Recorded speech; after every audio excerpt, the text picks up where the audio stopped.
Listen up.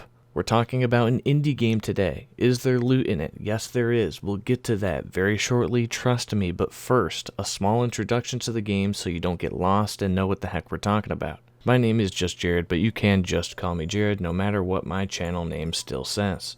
Today we're talking about Forsaken Realms Exodus Rising, a complete 180 from the Pixar movie-esque dodgeball game that we talked about yesterday. That's just how this channel works. When you solely talk about games that have loot and itemization, there's going to be quite a large variety. Sure, the YouTube algorithm might not like it, and I may never pass 6,000 subscribers. I've literally been 30 away for 2 straight years, but I enjoy my content, and that's what matters, so take that, YouTube.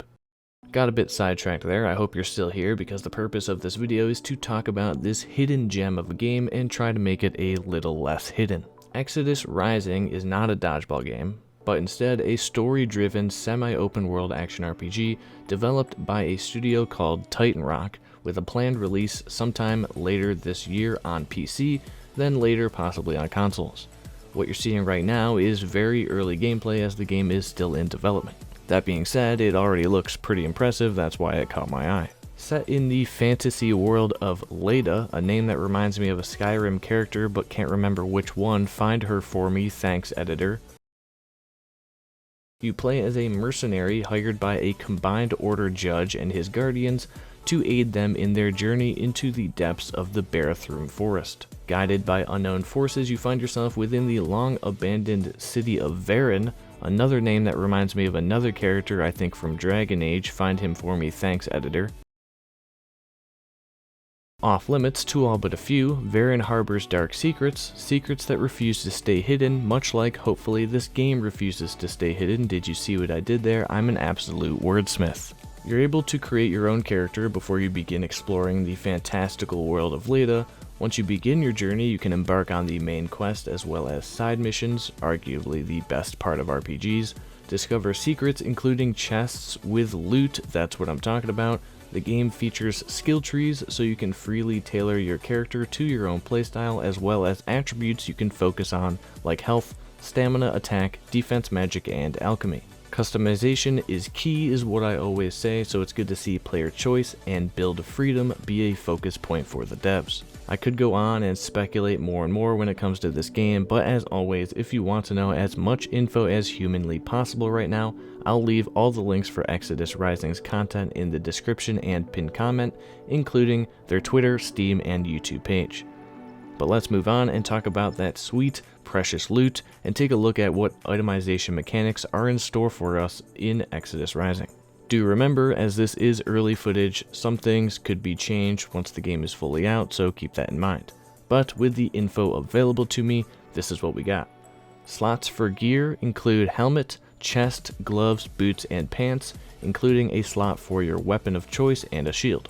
Weapons I've personally seen so far are swords, bows, axes, scythes, and maces, most of which have one-handed and two-handed variants. There's a few shots in this gameplay that shows a character with a bow and a two-handed axe on their back and what looks like to be a one-handed axe on their side. Whether this is developer cheat codes or confirmation that you can actually switch between different weapons mid-combat remains to be seen, but I figured I'd mention it. All weapons, including bows, can be imbued at merchants with different damage types like bleed, fire, ice, and my personal favorite, purple. The merchants in the game also sell gear and can even imbue your armor with extra attributes or upgrade your gear for a price. Gear and loot that you find in Exodus Rising is random, but also has unique items that can only be found in certain places. I honestly wish all games with loot would do exactly this. Random loot is my favorite because it encourages multiple playthroughs or reasons to revisit locations, as well as making your experience unique to you. Also, having to adapt to the RNG and use what you get is fun to me. Never knowing what you're going to get is so important, even in games that have the smallest focus on itemization, because that mechanic releases dopamine into your brain, a chemical your brain absolutely craves, just like I absolutely crave Cinnamon Life cereal every morning, and it makes you want to keep playing to see what cool things you'll get next.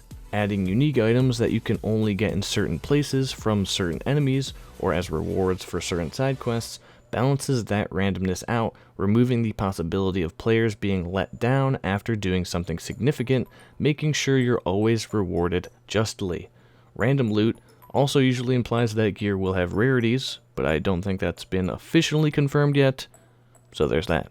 I can't even begin to count how many games can't seem to grasp this idea and usually weigh the scale down one way massively more than the other, or decide to just smash the scale to bits and sell you loot for real money in a microtransaction store. Cough cough, Ubisoft. A balance is needed. Love to hear this. This is great. Plus 5 points to Titan Rock. Exodus Rising has shot up on my list of most anticipated indie games and is right up there with Tribes of Midgard and Worlds of the Future, one of which I already made a video on, the other one is coming soon. Even though loot and items are my main drives in games, I can't wait to just explore in Exodus Rising. The environments look so peaceful and vibrant. They kind of remind me of the good old Fable days or the visuals in Kingdoms of Amalur. I can't get over the estate location, how the lighting looks indoors, how there's plant life just wrapped around the building and growing around the interior. It's such a unique vibe that pulled me in the moment I saw it. Anyways, that's going to do it for this video. Like I said, all the links for Exodus Rising are in the description. Go wishlist it on Steam, follow them on Twitter for constant development updates, all the good stuff. If you enjoyed this video, I'd appreciate it if you gave it a like, because YouTube tells me that's how my videos will get seen by more people. We'll see.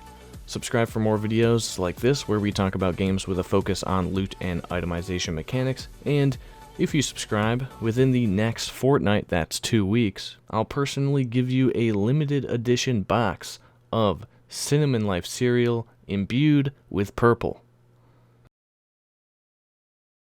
That's right, I just take 2 of my dumb jokes that I made in this video and just mix them together for an even dumber outcome.